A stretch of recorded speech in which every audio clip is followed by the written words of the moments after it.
কোনো রকম রোদে দেওয়া ঝামেলা ছাড়াই বানিয়েছিলাম কাঁচা আমের ঝুড়ো আচার। তার জন্য একটা প্রথমে মশলা বানাতে হবে।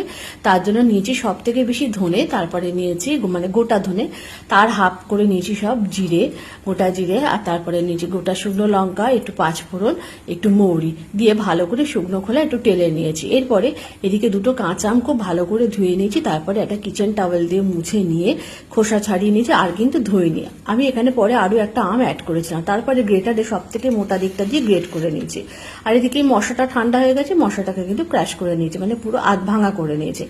এদিকে 2 চামচ গুঁড়ো সর্ষে, 2 চামচ ভিনেগার দিয়ে ভালো করে গুলে রেখেছি।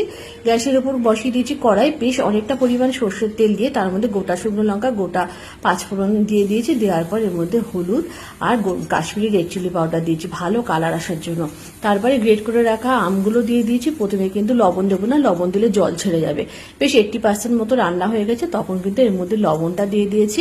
দিয়ে ভালো করে নাড়াচাড়া করে একটু গুড়ের পাউডার দিয়ে দিয়েছি। তারপরে গুড়ের পাউডারটা কম লাগছিল, পরে আবার অ্যাড করেছি। আর এরপরে ওই যে ভাঙা মানে গুঁড়ো করা মশলাটা সেটা দিয়ে দিয়েছি।